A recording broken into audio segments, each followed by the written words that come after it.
semua, dari Aidafla. Hari ini kami akan menggunakan program HIV pada usia 2020. Kita saksikan. Jom.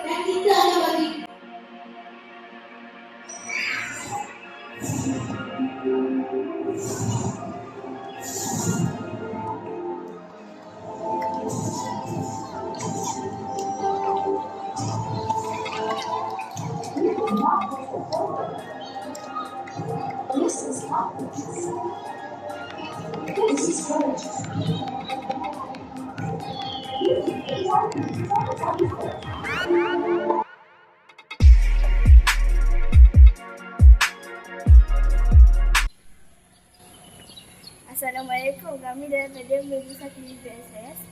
Boleh perkenalkan nama dan kelas? Nama saya Naura Auni, saya daripada kelas 6 tablik.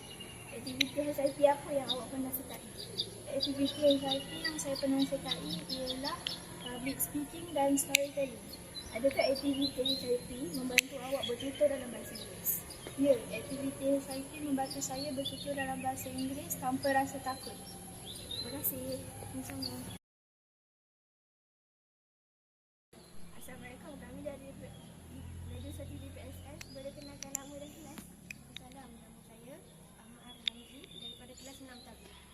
Boleh saya tanya,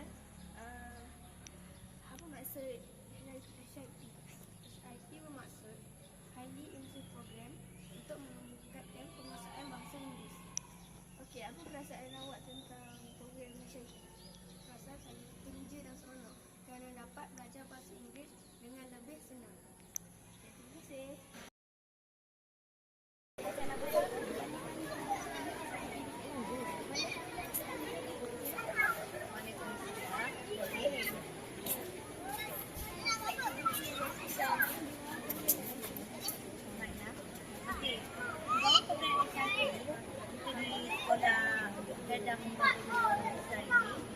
Kita selalu adakan aktiviti di dalam kelas iaitu 5 minutes reading, aktiviti di luar kelas iaitu show us your confidence, di mana murid-murid boleh menunjukkan kebolehan masing-masing dalam bahasa Inggeris iaitu menyanyi, membaca sajak, poetry, recitation dan juga public speaking.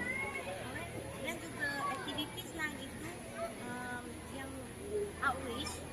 Kita ada AdWords AI di mana aplikasi yang semua murid boleh layari, layari akaun sendiri, layari walaupun di rumah, mana-mana sahaja, gunakan gadget masing-masing. Dan juga kita terkecuali juga untuk prasekolah dan PTJI juga ada aktiviti Stakis dan juga English Camp untuk PTJI. Bagaimanakah perasaan pelaksanaan program HIP membantu pelajar tingkatkan kemahiran speaking? Okey, program HIP ini memberikan keyakinan, memberi peluang sebenarnya untuk murid-murid semua mencuba. Walaupun salah, tak mengapa. So, cikgu-cikgu, guru-guru, komuniti boleh membantu untuk meningkatkan kemahiran berbahasa Inggeris. Okay?